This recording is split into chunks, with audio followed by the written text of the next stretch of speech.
Moi, je veux dire que ce n'est pas seulement le procureur qui regarde dans un sens uniquement qui me dérange. Moi, ce qui me dérange encore plus, c'est l'attitude des analystes. Nous sommes sur ce plateau, nous sommes 5.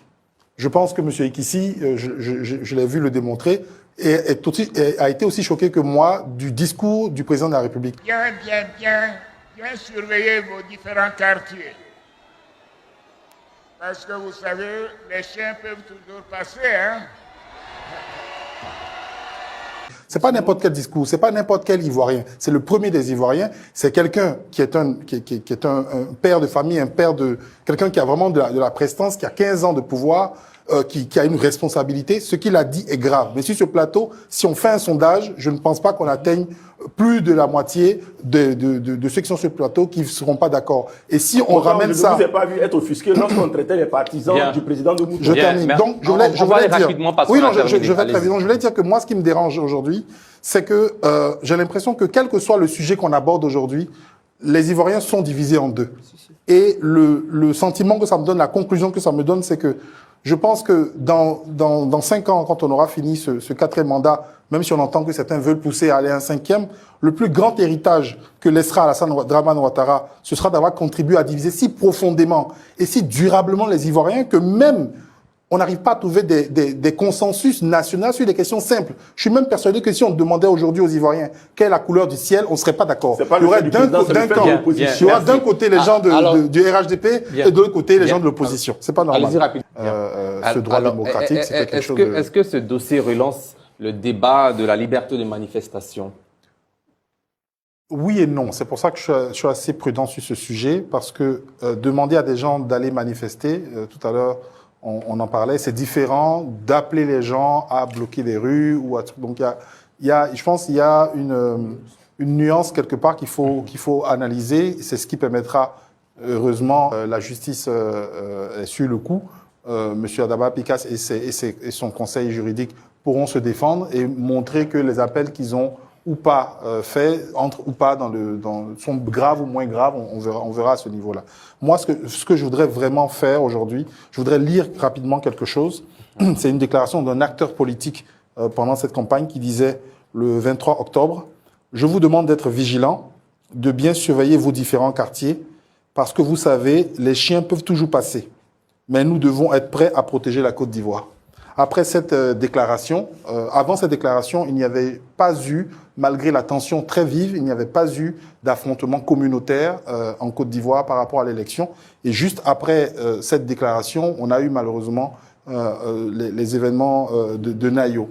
En plus, juste après cette déclaration, les communicants de cet homme politique se sont amusés justement à perpétuer, à répéter partout l'utilisation de l'appellation chien pour désigner les gens de l'opposition. Et je voudrais encore lire quelque chose, c'est important, donnez-moi juste le temps pour ça.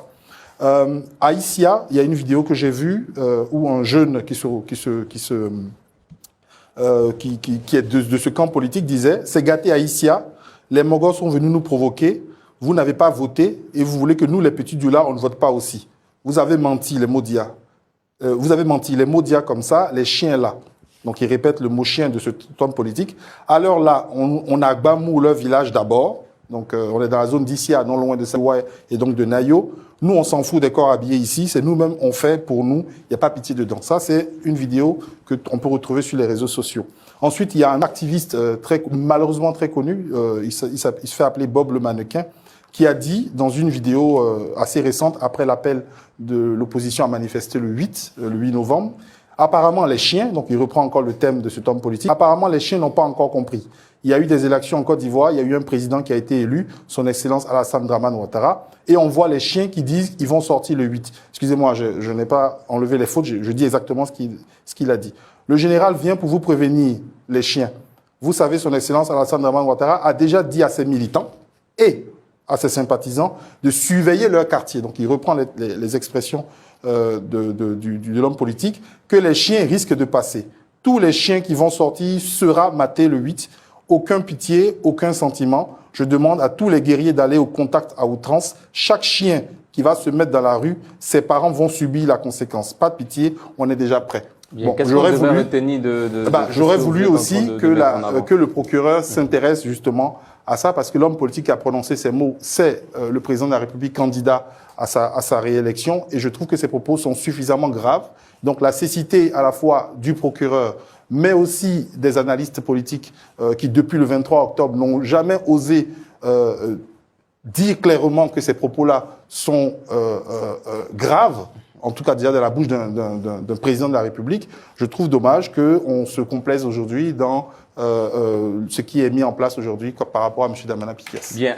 Moi, ce qui me dérange en réalité dans cette affaire, j'ai bien expliqué au départ que je trouve que la procédure qui est actuellement à l'encontre de M.